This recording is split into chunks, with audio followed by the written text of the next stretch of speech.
Hello and welcome. I'm Chris Field, Director of the Stanford Woods Institute for the Environment. I'm very pleased that you can join us for today's discussion of the human cost of wildfires, protecting human health in a changing climate. Today's conversation is hosted by the Stanford Woods Institute for the Environment, the Stanford Center for Human and Planetary Health, and the Medical Society Consortium on Climate and Health. Before we start, I want to acknowledge the original people on whose land we're currently located. Stanford sits on the ancestral land of the Muwekma Ohlone tribe. This land was and continues to be of great importance to the Ohlone people. Consistent with our values of community and inclusion, we have a responsibility to acknowledge, honor, and make visible the university's relationship to Native peoples. This month's fires in Southern California drove devastating loss. They caused dozens of deaths, destroyed billions of dollars in property, and ripped through the sense of community in one of the world's most visible and, ostensibly at least, well-prepared locations. We're still piecing together the information on the fires, including their causes, the extent of the damage, and the lessons for reducing future risks. One thing that's already abundantly clear, however, is that these and other recent wildfires have massive implications for health. Recent fires exposed tens of millions of people to unhealthy air from smoke pollution. They disrupted care for many of our most vulnerable citizens, including people in hospitals and assisted living facilities. They left people confronting the charred and sometimes toxic remains of their homes. And the fires left potentially far-reaching impacts on mental well-being at levels from the individual to the nation. Today, I'm thrilled to be joined by three leading experts who can walk us through some of the things we know and some of the things we need to learn about wildfire and health. The experts are Dr. Britt Wray, Lisa Patel, and Marshall Burke. Britt Wray is the director of the Circle Research and Action Initiative at Stanford Psychiatry. Circle stands for Community-Minded Interventions for Resilience, Climate Leadership, and Emotional Well-Being. Britt's research focuses on the mental health impacts of climate change on young people and frontline community members, community-minded psychosocial support interventions, and public engagement for improved mental and planetary health. Britt's latest book is Generation Dread: Finding Purpose in an Age of Climate Anxiety.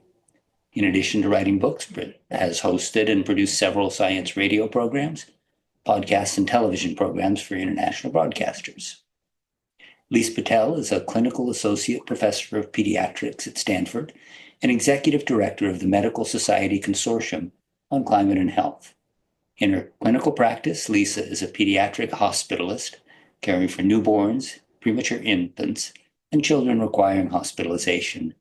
She's a widely respected advocate for children's health priorities in the U.S., active in many organizations, including Our Children's Trust, Undaunted K-12, and Science Moms. Lisa is a passionate communicator on sustainable healthcare, early childhood development and climate, vegetarian and plant-forward diets, and climate change as a health threat. Marshall Burke is a professor in global environmental policy at Stanford Doerr School of Sustainability. His research focuses on social and economic impacts of environmental change and on measuring and understanding economic development in emerging markets. Marshall has applied powerful tools for causal inference to a wide range of environmental issues, from causes of conflict to health impacts of wildfire smoke. He's a fellow at several Stanford institutes and the National Bureau of Economic Research. He is also co-founder of Atlas AI, a remote sensing startup. Let me start with a question for Marshall. It sometimes feels like every fire season in California is the worst ever, but the actual trajectory is very up and down, with big fire years in 2020 and 2021, and then a couple of years of low activity. Now, how would you characterize the recent changes in risk and the actual losses that we've seen in wildfire in California? Two things to know about long-term trends and variability in wildfire activity in California. First is that there's a lot of year-to-year variability. As we can see, we get really bad years. 2020, 2021 were historically bad years in terms of total acreage burned. We've had a couple quiet years since, 2022, 2023, pretty quiet. And a lot of that year-to-year variability is just driven by how wet our winters are. Wet winters and springs, we know, are associated with less wildfire activity that summer and later on in the fall on average. So a lot of year-to-year variability, which is really important. But underneath that is a long-term trend. And that long-term trend is very clear and it's very dramatic. If you sort of blur your eyes and look at the long-term time series, anyone can see that the amount of burned area and the amount of wildfire smoke that's generated by this wildfire activity is increasing pretty dramatically, doubling or tripling in total acres burned and wildfire smoke produced in California over the last 2 decades. And this is driven by two main forces. One is a suppression, century-long history of suppressing wildfire activity in California, putting out fires, good intentions in doing so, but what that led to is an abundance of fuel in our forests and in our shrublands. And on top of that, climate change, a warming signal that has dried out the fuels, made them more flammable. So when you get these really dry years, like a 2020 or a 2021, or a very slow start to the winter, as we've seen in many parts of California, a lot of flammable fuel just ready to rip if you unfortunately get a spark. So a lot of year-to-year variability, but the long-run trend is clear. Climate change driving an increase in wildfire activity and associated wildfire smoke. And Britt, this trend in wildfires is obviously a source of health problems and health anxiety. Can you give us a sense of the main things you are seeing in terms of the well-being effects of the trend in fires? Absolutely. So it's important to just recognize that what has happened is deeply traumatic for survivors, for families, for communities who are reckoning with what this means long term if something this dramatic has already taken place. It's important to know that it is not pathological, it's not automatically a mental illness to feel some climate-linked anxiety given the stakes. Instead, we see that the anxiety can become clinically significant sometimes for certain individuals, but there are many things that can be put in place to protect individuals from this anxiety becoming clinically significant. And researchers and clinicians argue that it's important for us to have some self-compassion around this if we're feeling intense worry or fear or anxiety about this, because it's reasonable to feel some distress about what's happening. It's a sign of our connection to the reality as well as care for all that is in harm's way. So we can remove that judgment if we're experiencing it. And it's very common in the wake of climate disasters to experience sleep problems, insomnia, have nightmares, perhaps be so disoriented and overwhelmed with the state of things, relocation, being evacuated, perhaps with a wildfire, your kid's school has burned down or you can't access necessities like food, work, shelter, and all of this can lead to disruptions in coping and sometimes misuse of substances in order to coping, increasing in drinking, domestic abuse, lashing out at partners or children. And we also see links with depression, post-traumatic stress disorder, in addition to the anxiety. So this is no doubt happening for many people around the LA area, dealing with what has happened there. And we also see from a variety of studies that emergency room visits in the 48 hours after many large wildfires that have taken place in Southern California, you can see an uptick in anxiety-related experiences being the cause for coming into the emergency department, as well as increased prescriptions for mood stabilizers. So yes, this is a part of the picture, yet there are many things that we can do to help ourselves cope, and perhaps we'll talk about that later in the panel. And I just wanted to say that in a couple of our studies that we've been running through Stanford, we look at climate anxiety in young people and emerging adults, and we find that the perception of having been directly impacted by climate change really matters. So if you've experienced a wildfire and you attribute it to climate change, you're more likely to experience climate anxiety, which is not surprising. But the adaptive aspect of this is that you're also more likely to have plans for action in place and be moving towards some form of expressing agency on the matter, which is protective for well-being. One of the things that's been dramatic about the recent fires, and more so for the LA fires and for any others I've seen, is how gripping the images are and how much that even remote viewers have this real sense of the scale and the scope of the catastrophe that's unfolding. And Lisa, can you speak to the special issues for young children who are evacuated, or who may have lost their homes, or who are simply drawn into the magnitude of this event in a way that we haven't seen from past fires? Yeah, and I think Britt did a really nice job sort of talking about all of the various ways that children in particular can be impacted. There's obviously the acute exposure of wildfire smoke. And in addition to all that toxicity that carries, there's some evidence to suggest that the wildfire smoke itself, not the event, but the wildfire smoke itself can contribute to things like anxiety and depression, because wildfire smoke is a neurotoxin. So this shouldn't surprise us. It's an emerging area of evidence. We, as pediatricians, we understand that children need safe, stable, nurturing environments to thrive. And what climate change does is it disrupts that entirely. And so these disasters, and even the threat of disaster. So I worked with a school psychologist up in Sonoma who said that children there have had so many repeated evacuations. Some of them will cry when they so much as see smoke in the sky, to the point that Britt was making. When you associate these events with the traumas that you've been going through, there can be repeated triggers to how you process those events. And so we talk about toxic stress and what that means for a child's life, because each new toxic stressor you rack up increases your risk for a litany of both physical and mental health impacts down the line. And so these types of wildfires, they increase the risk of being displaced from your home long-term, having food insecurity, having a caregiver that themselves has a mental health illness. All of these things rack up to creating almost insurmountable challenges for a child to be able to grow up in a healthy way. Now, there are, of course, things that we can do, but at a certain point, why should we continue to ask children to be resilient instead of asking our systems to do a better job to ensure that children are in a stable and safe environment? Marshall, can you help with a sense of the magnitude of the actual impacts of these Southern California fires or other fires you've looked at? And when we think about the intensity of the exposure, particularly to the smoke, how does it scale with distance from the event? And to what extent should we be thinking about these as really localized in particular communities versus spread over much larger areas?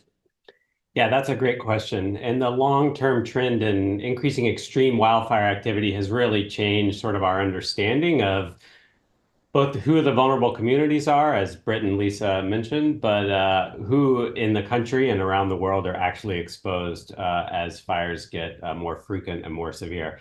So in 2023, by population weighted standards, so if you take across the average American, 2023 was actually the worst wildfire year we've ever had. It was a very quiet year in California. We had very few fires in 2023, at least relative to our recent historical average. What happened instead is you had massive fires in Canada, and thousands of miles away, people on the eastern seaboard in the US Midwest got dosed with 200, 300 micrograms of wildfire smoke, PM 2.5, for days or sometimes weeks at a time. So just incredibly massive doses. And these people were nowhere near fires. They weren't even in the same country. And it turned out that these fires that were burning.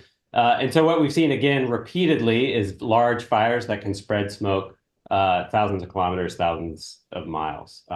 So unfortunately, many, many more people are being exposed, and that exposure is changing very quickly. We calculate that since 2020 alone, something like 3 to 6 more times more people are being exposed to high doses of wildfire smoke than even in 10 years ago. And so just the rapidity of this change is just a massive public health and honestly scientific challenge in really understanding the impacts and what to do about them.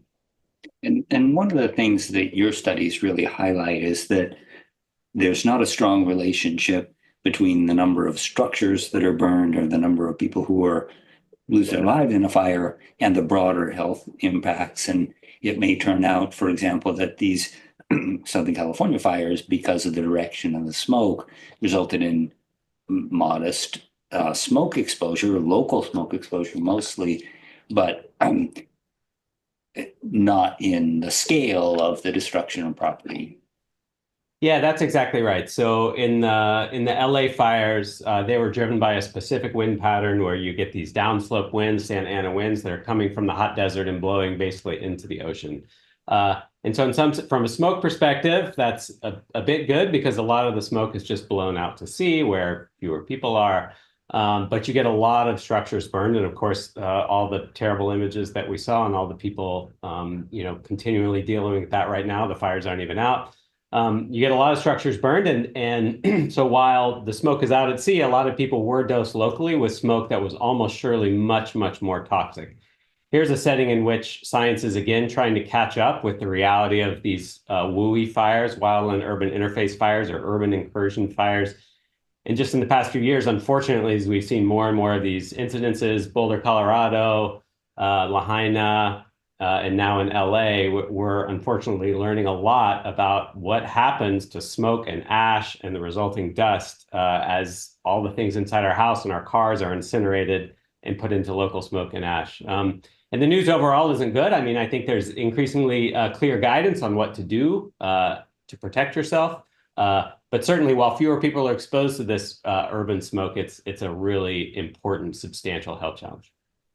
And Lisa, can you help us understand a little more about the kinds of toxic exposures we're talking about, not only from the smoke, but from the ash and from the residue of burned automobiles and paint and plastics? And what do we know about the level of toxic exposure, the consequences of being really close or farther from the site, and about the long-term burdens we should expect from that? Yeah, I would say like the two recent episodes that we have to draw from is Lahaina, and then there's a lot of parallels as well in terms of exposure with 9/11 and the folks that were around there. And some of the concerns are, for example, buildings that are older than 1980 might have asbestos. There's concern for multiple types of metals, so lead and chromium and cadmium and copper. There was high levels of arsenic that was found in the ash in Lahaina, for example. The plastics that burn, the VOCs like benzene, the polycyclic aromatic hydrocarbons, none of these are good for our health. They affect our body from head to toe in various ways. And it can be as mild as things like a headache. It can be as severe, depending on the amount of exposure and the other risks the individual carries, as things like cancer and heart effects as well. And so I get this question a lot. Now the schools are reopening and parents are very concerned, right? Because there's still, I mean, it's tons of toxic ash. And there have been those fierce Santa Ana winds on top of it, blowing that ash at a large radius. And so what I tell people is that there is no zero risk of exposure while all of this is happening, but there are steps that you can take to minimize your exposure. And that includes, there are a lot of resources out about how to clean your home safely, for example. Children and teenagers should not be a part of cleanup because of their sensitivity to exposure for these types of chemicals. And then if you see, ash blowing around and you're checking the air quality index, just to make sure that you have an N95 mask when you're outdoors. But it's just so difficult, but because Angelenos spend so much time outdoors. And so I think it's a very tough, again, it's a loss of sense of place and how you experience places to be told that you have to spend all this time indoors because being outside is hazardous to your health. Let's go with this sense of loss of place a little further. But you talked about creating a mental health supportive environment so that people are less likely to be drawn into especially destructive modes of thinking. What are some of the things that especially parents can be thinking about for supporting the mental health of their children? Sure. Well, to jump off with the link that Lisa laid out there very nicely about this sense of loss of place, there's actually a word in the climate psychology literature for that, an intriguing word called solastalgia, which is this feeling of being homesick when you're still at home, when you've returned to your place of home after so much negative environmental change has taken place there that you can no longer access solace and comfort that you once did in that place of home. And so It's a place-based grief about landscapes that are changing, aspects of our identity that might shift with that. For parents and caregivers, we may have lost our home in a wildfire where we raised children and have special family memorabilia. And these things go far beyond the material. They are aspects of culture and memory. And there can be a deep emotional impact from this. And so when our young people, as you're asking, Chris, are feeling particularly distressed in these moments, at different developmental ages, we might see different effects. If they're very young, we might see picky eating, we might see fussiness, we might see trouble with sleeping patterns. If they're getting older, or especially into these highly socially relevant times of life, like being a tween or a teen, it can get especially difficult for youngsters because they perhaps don't have a school or their community or sports groups to go to anymore if they've been damaged in the fires. And there might be a deep sense of isolation that comes in this time of pausing as we turn towards rebuilding. And so there can be agitation and aggravation. And if youngsters are asking for support and you yourself are also very distressed and perhaps even going through some motions of acute distress, it's very important to pay attention to that age-old cliche about putting on your own oxygen mask before you help another person with theirs, and knowing how to attend to your own nervous system.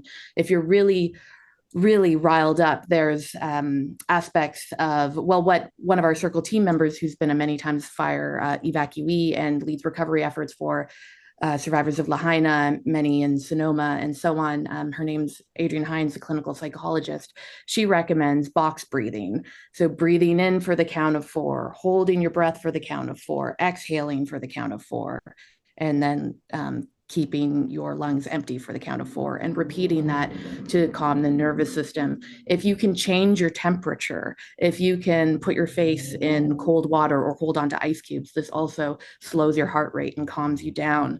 If you can notice 5 things you can see, 4 things you can feel, 3 things you can hear, 2 that you can taste, and say 1 thing that you appreciate about yourself. This is another way of tuning into mindfulness and slowing down and being present in the moment, and then moving forth to support others, including youngsters. And it's okay to say, yes, this is a really difficult time and there's a lot of uncertainty. And I know that you're hurting right now, and we are too, but we're in this together, and we're connecting to resources where we can facilitate improving our situation and connecting with groups that are doing this kind of work.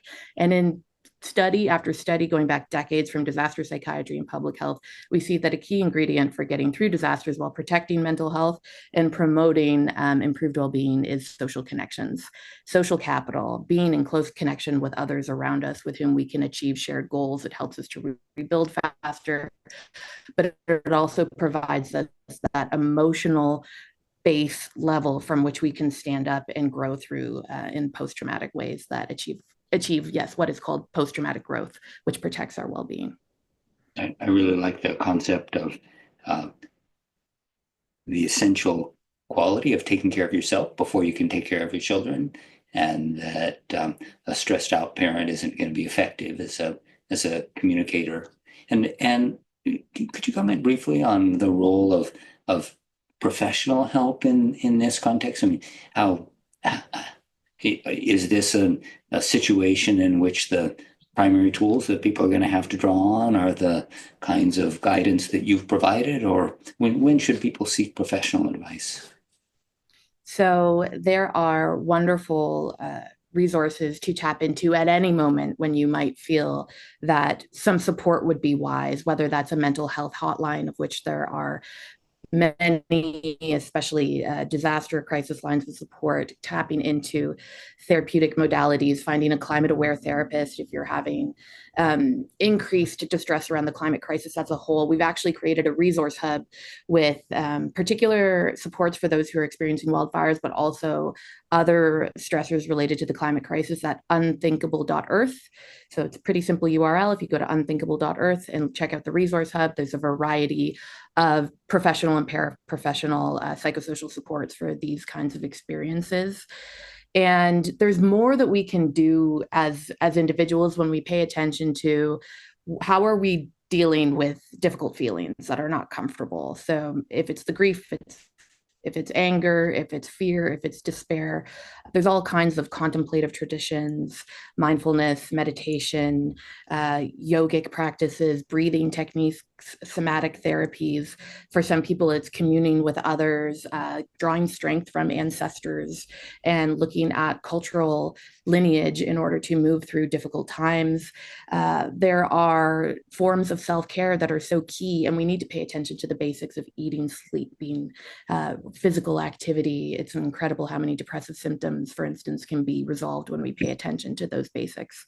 And when we combine that with some way of taking action, being able to express some agency and not feel like our hands are simply tied and that we're powerless, that helps us move towards a realistic and robust sense of hope that can protect our overall mental state rather than falling into a crevice of pessimism or hopelessness. So those three things together, emotion regulation skills, being able to take breaks for self-care, and then taking some action, all are supportive alongside getting professional mental health support.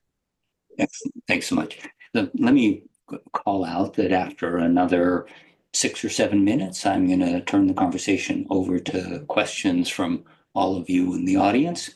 And the mode of getting a question prepped for asking is to put it into the Q&A box at the bottom or the top of your screen, depending on what kind of operating system you use. And we won't be able to get to every question, but we'll get to as many as we can. And I look forward to transitioning to your questions after just a few more minutes. Marshall, when we think about all of the steps in rebuilding, many of them are in rebuilding our sense of self and our sense of community, but others are associated with rebuilding the real structures and getting a community back in place. And do you have a feel for the kinds of special issues in the Los Angeles fires that will need to be considered, and will we see a redevelopment trajectory that's different than in Santa Rosa or Paradise or other California cities that have seen these catastrophic wildfires? Yeah, thanks, Chris. Really important question. So how do we rebuild after these fires? And this touches on so many of the different issues: sense of place, sense of belonging, that Britt brought up, economic issues that are really important, right? People are anchored to jobs and to healthcare where they live. And, so understandably, after a lot of these disasters, and not just wildfire disasters, we want to build back better and build back stronger. And you've seen moves by Gavin Newsom to make that easier, and local officials to make that easier. And that often feels exactly like the right thing to do. And often it probably is the right thing to do, especially on an individual level, right?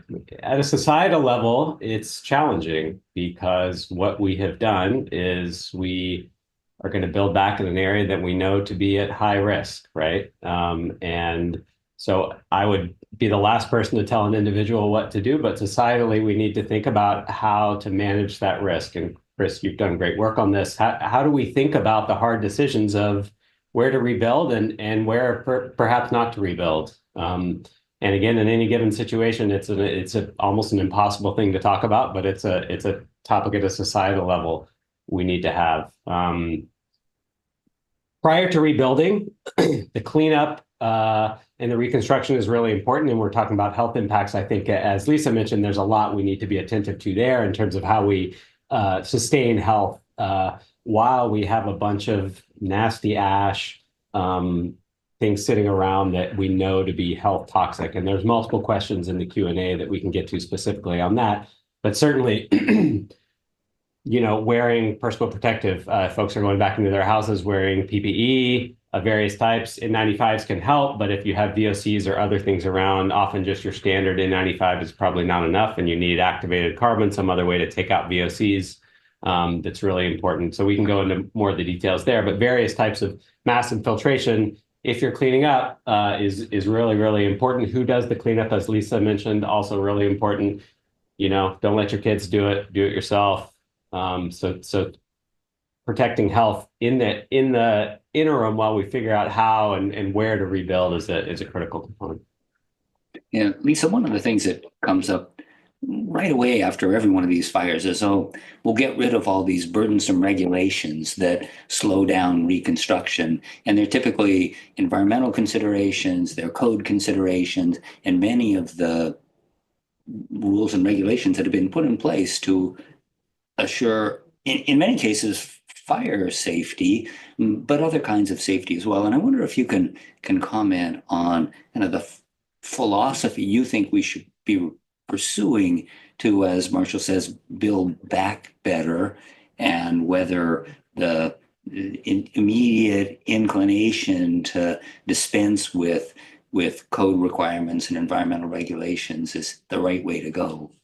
I would say land use practices are absolutely not my area of expertise, but I will say I do think that some piece of this, and I had the privilege of being on with a wildfire fighter on just about an hour ago on NPR, where we were talking a little bit about where we build our homes and thinking about how we more responsibly think about not every piece of land, especially as our climate is changing, is the right one for us to be developing more housing.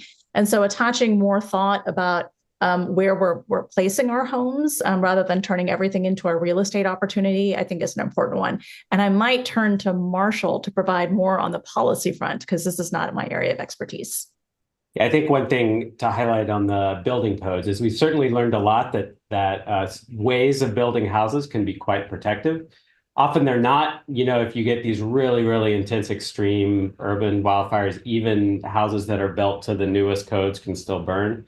But there's lots we can do, from standard defensible space stuff, from things that are now built into various California codes to make sure embers don't get into vents inside your house. So there's sort of standard ways in which embers get into houses and burn them down. And if we're rebuilding, we absolutely need to make sure that we are doing everything we can to reduce household specific risk.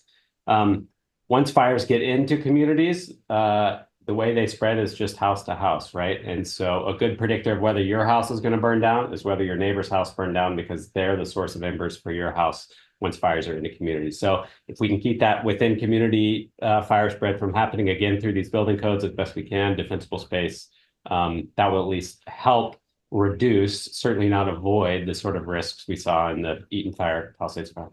Yeah, one of the things that's so interesting and frustrating about the recent trend in the most damaging wildfires is that our conceptual models of wildland fires that have a behavior that's determined by the forest vegetation, that isn't really that appropriate. The fires in LA started very close to structures, mostly burned in a damaging way in communities with this house-to-house spread. That was entirely the case in Lahaina and Lewiston, Colorado. Example after example of fires that are basically urban and suburban in nature, and where we really do have a lot of control over the level of risk, just as we have a lot of control over the way we communicate to the people close to us, what the important issues are. I wonder, Britt, if you would like to say something about the consequences of changing the way you think about community layout in terms of mental health. When people think about returning home, is it important that it be the same street that they used to live on? Or if we reimagine communities to be more fire safe and with a different physical layout, what do we need to do in order to make that a viable way to restore a sense of home? I think it's a very interesting and pertinent question to be asking ourselves as a society and a culture right now. What does it mean to be human in these times of such unprecedented change? Will we be able to hold on to the same place-based identities? Perhaps not all of us, perhaps not always. There is an increasing shift towards looking for safe, so to speak, areas in which to live, even though we know that there is no place that is completely off the table from climate impacts. And this rush for assets and safer ground that has been predicted to become more common amongst humans who have the means to be able to do this sort of thing can lead to all kinds of social divisions, kind of climate gentrification per se, as people with the means might rush to buy houses in other places than where they had previously been, leaving those with fewer resources to remain in places that are more vulnerable and exposed to direct impacts. And I think we need to be having this conversation as a culture about what that means and how we can protect those without the privileges in ways that will protect their overall physical health and mental health if we do start to see these kinds of impacts. I'm thinking about climate journalists like Alex Steffen, who write about the snap forward and public awareness, which will affect insurance markets and housing markets and so on as these kinds of trends accumulate. To your question, Chris, I haven't pondered it through that particular lens before. While we are many of us are very place-based creatures, and it is important for us to feel a sense of home, which is solid and stable. There will be a lot of importance and meaning for those of us who can go back to places that have been perhaps affected by these fires. But for some of us, that won't be possible when it is too expensive to rebuild. And it is up to both agencies and the government at different levels, but also us and our communities to be able to take on a community-minded mindset, a way of looking at what we can do to psychosocially support each other when we are forced to adapt to changes that we would rather not. Yeah. Let me ask one last question before we go to audience questions. And Lisa, could you comment on where the conversation about climate change should be in our conversation today and broadly in the public discussion about responses to the LA fires? I think we often have a tendency to say, well, the big picture causes aren't something we have time or mental space to deal with now, and we should just focus on making people whole again. But we know that climate change is a major factor, as Marshall has already explained, but behind the long-term trend and the damage we're seeing. And how do we talk about it in the context of these fires? Absolutely. We understand that climate change is being driven by the burning of fossil fuels, so oil, coal, and natural gas. And there are two things happening federally right now that should concern all of us. One is that the new administration has declared a national energy emergency when there is no such emergency. We are producing more oil and gas at this moment in history than we ever have before. And so the fact that we're starting to double down on producing more of this toxic pollution that both immediately ruins our health because of that particulate matter pollution that burning fossil fuels produces and drives more premature deaths worldwide than tobacco, in addition to carbon pollution that is driving these worsening climate disasters. So that should concern us, that we're going the wrong direction on climate change. We stand to make this issue much worse, which are going to fuel these disasters to become even worse. And wildfires here, superstorms in other areas, and all kinds of what Katharine Hayhoe calls global weirding, to the point Marshall was making before. Who would have thought that the skies in New York would have turned orange from Canadian wildfires, for example? So that's one piece of it. But the second piece that should concern us is the idea being floated around that FEMA should go away as an organization. And so, back to what Britt was saying, we are shredding our sense of collective responsibility. We are shredding the social safety nets when climate change is a collective problem that requires collective solutions. And that means collective caring for one another.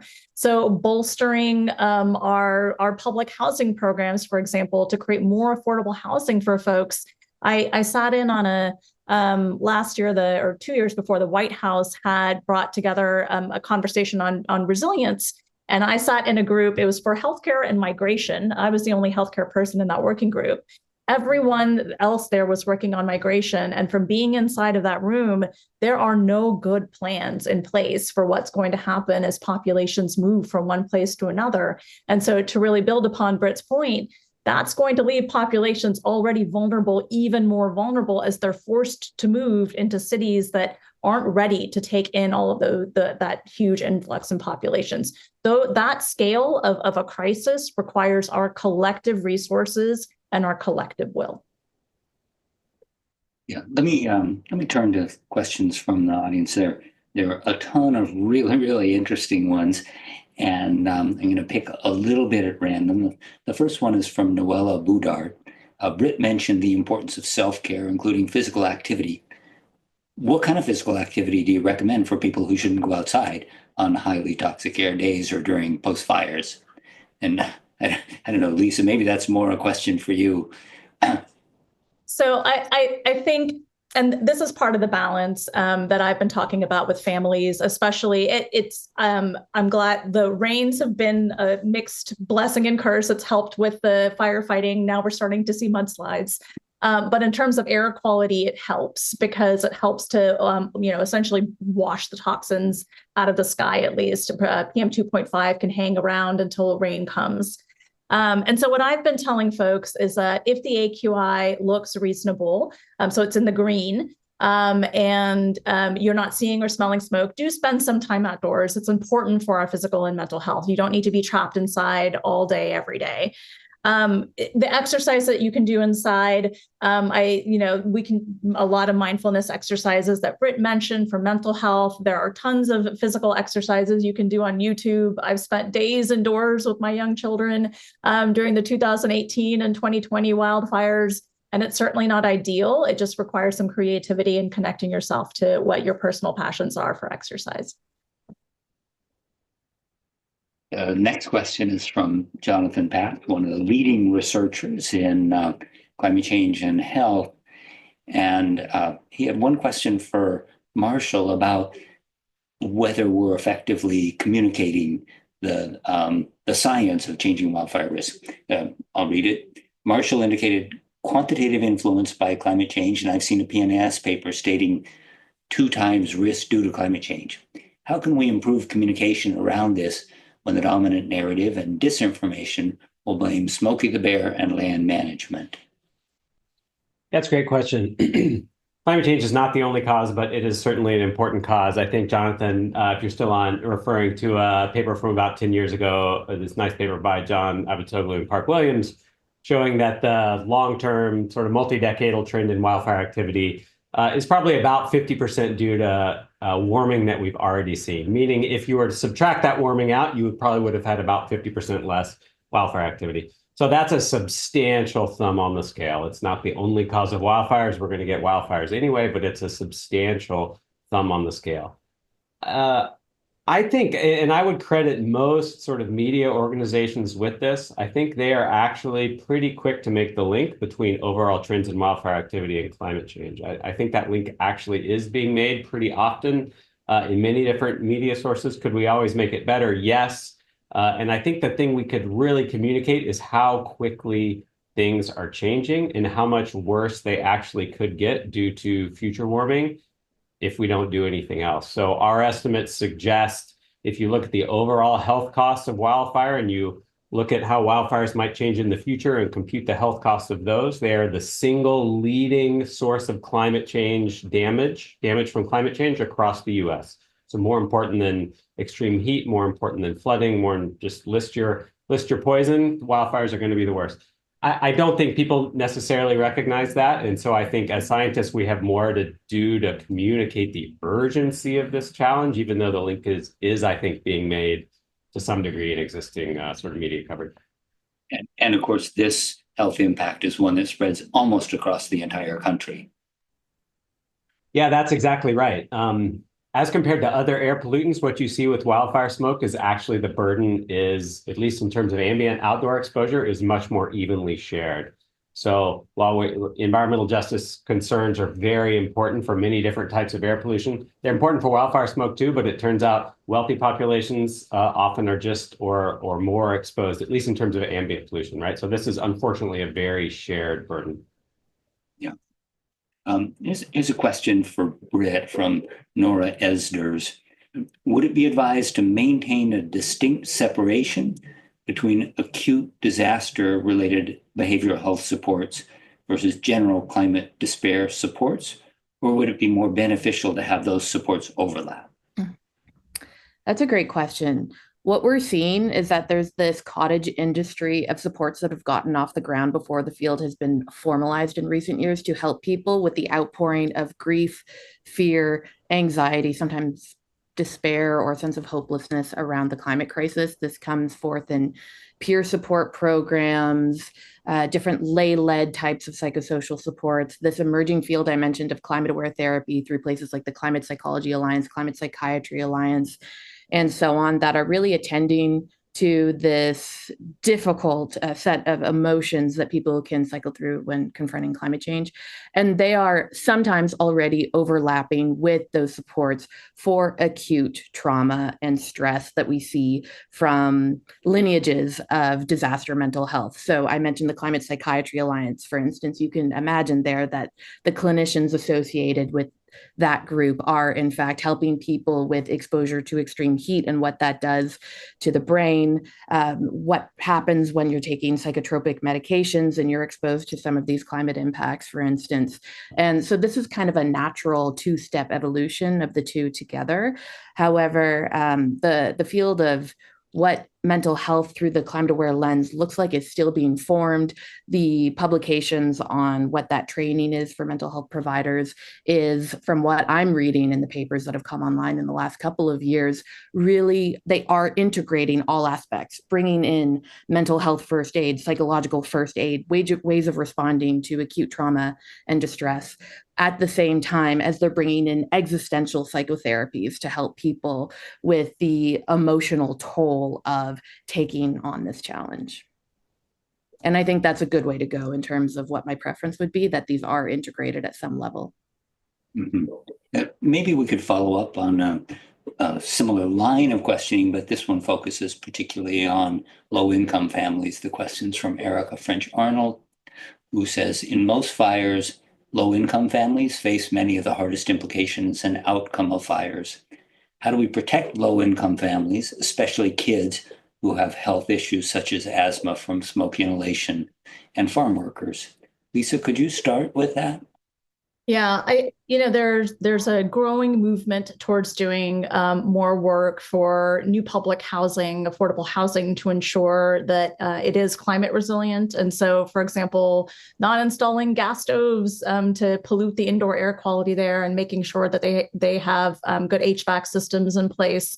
For the homes that we need to go back and do work on because they were built for a different time and an era, there are DIY. So I work with a lot of families that get food stamps, for example. And so I talk to them about how to do a DIY air filter, which you can just do with a box fan, a HEPA filter. If it's a lot of pollution, do a double HEPA filter, and just make sure those filters, as long as they're not blackened, they're working well, but be switching those filters out to improve your indoor air quality as well. But then we do need to make some larger, public investments in ensuring that the places where people spend their most times, which is homes, are number one for children. The second place is their schools, are fit to ensure that children are in safe environments. And so we actually wrote a report a couple of years ago on how to improve the climate resilience of schools that resulted in a piece of legislation that passed our California state legislature twice, was vetoed by Governor Newsom twice because we've been in a deficit.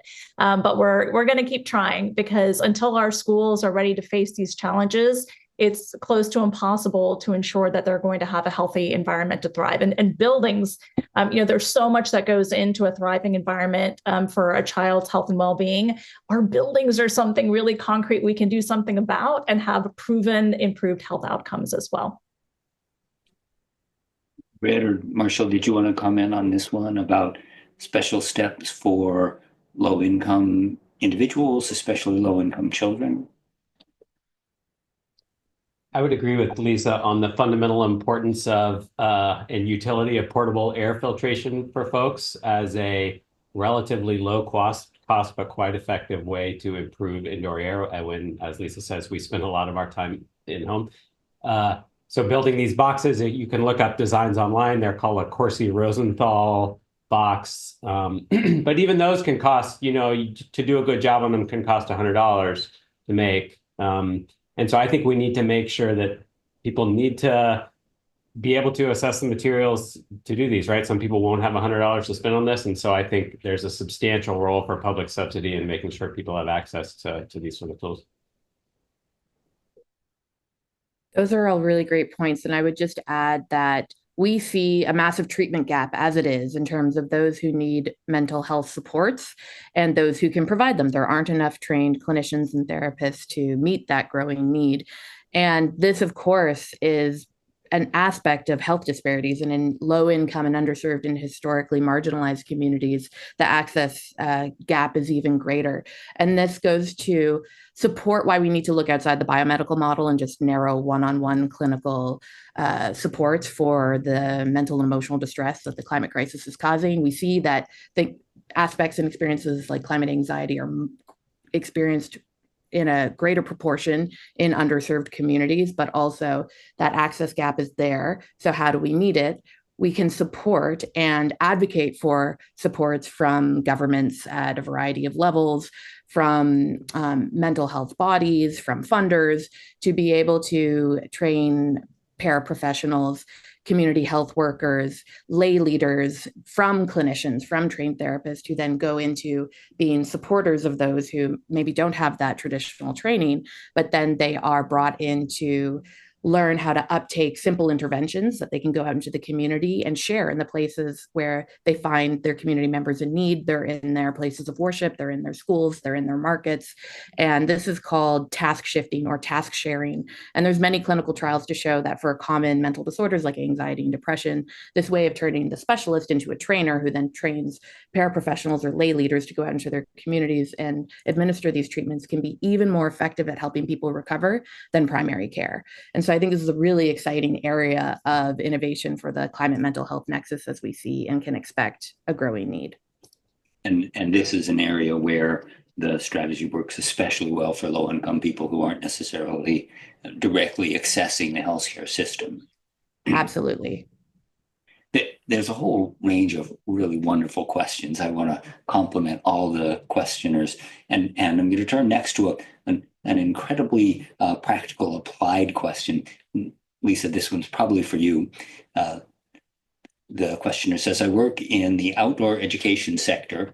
We're trying to craft decision-making guidelines for when to bring our groups in from remote areas based on AQI and other factors.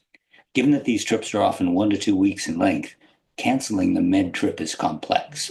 What factors can we use to decide when air quality will have a significant impact on long-term aspects of health, and should cancel programs proactively or in mid-program? This is a really tough one. And, I think there are a few factors to consider. There's the age of the child. So you're vulnerable, your lungs don't fully mature until you're in your early 20s. But the most rapid period of lung development is in those first 5 years in particular.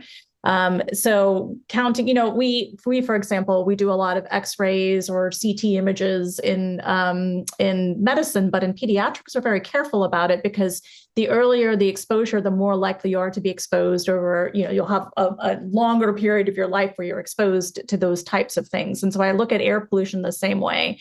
The younger you are, the more cautious we should be because the more of their lifetime they're going to be potentially exposed to this type of pollution. I'd also say if the program is offering food to, for children who may not have access to food in other settings, or some really rich learning experience for an underserved population, I would factor that in terms of programming that they may not receive otherwise. And frankly, they might just be at home and be outdoors anyway and be exposed to those same risks as they would be in some of these other programs. I would say to have a contingency plan in place for these programs. And so if there's a possibility that you're planning a program during wildfire season, if there is some indoor facility that you can convert the activity to, if there is a poor air quality day so the children can be inside, if the air quality outside is too unsafe, then I would consider that as a possibility. None of this is easy. We are in just really uncertain times. And so I think the most important thing to do is to have a conversation with the community or the parents that you're forming this program with, so that you're all shared about what risks you might be undertaking and how to navigate those risks as they arise. I will say that one of the striking things about the recent outbreak of fires in the LA area is that the weather forecasts were astoundingly accurate. They really nailed that the fire risk was going to be extreme, and many of the preparatory steps. I think probably reduce the damage really substantially, and the amount of information that's available to people to make these decisions is certainly increasing, even though we obviously are not yet at the stage where we know when and where a fire is going to break out. We just have a couple of minutes left. I wonder if each of you has a closing thought or something that you wish you had said in response to an earlier question. Britt, you want to go first? Nothing particular comes to mind other than that. I'd just like to reinstate, if there's anyone out there looking for resources to support others in your community who you know are struggling with distress around what is happening in the wake of the wildfires, please check out unthinkable.earth. There are directories for climate aware therapists, as well as peer support programs, books, podcasts, different types of physical exercises, and more to help you tap into what those modalities might be. Lisa, closing thought? Yeah, I'm just going to drop here. If you want to learn more about what you can do on climate change, we're hosting this large convention with 7 other major health organizations in DC. Part of our work is going to be educating our lawmakers on the importance of the Inflation Reduction Act, because we need policy change. So join us and learn more. Thank you. And Marshall? Yeah, I just want to emphasize 2 points. One is that a lot of this is indeed a choice, right? And we can make different choices that could lead to different outcomes. That's on climate change, and that's on how we deal with the impacts of climate change. We can build more resilient communities. We can reduce the likelihood that these events happen in the future. A lot of that is within our control. Some of these are, have elements of natural disaster. There are certainly parts of this that are not well within our control, but the parts that are within our control, I think we need to recognize and feel empowered to do something about. That said, again, this threat is changing very quickly. And so we as researchers, I think, working with policymakers, working with community members, still have a lot to learn about both impacts and interventions that work. And so if you are out there working on something relevant to, supporting health outcomes in the face of a changing climate or wildfires specifically, please get in touch with us. We're always looking to partner with local organizations or folks working on the ground on these issues to collectively learn more about, what we can do. Yeah, thank you, Marshall. Thank you, Britt. And thank you, Lisa. Thanks to all of you in the audience. Now, for me, the real takeaway is that there is a huge amount that we can do in terms of better understanding the risk, better preparing, supporting the professionals who are so central to minimizing the damages and to tackling the big climate change challenge that we face, as well as the challenge of the fuel accumulation that Marshall has already spoken to. But we also want to position the health resources and the need to support mental health in this broad picture of actions that we can take and empower us to do a better job the next time this kind of a risk rears its head. Thanks everybody in the audience for a really wonderful conversation. Thank you to the support staff, especially Allison Phillips from the Center for Human and Planetary Health and Evan Schwartz from Cypress Media. I look forward to seeing you soon for another webinar. Thank you very much, Chris, and thank you, everyone. Thanks, everyone. Thanks, everyone. Thanks, Chris. Great conversation.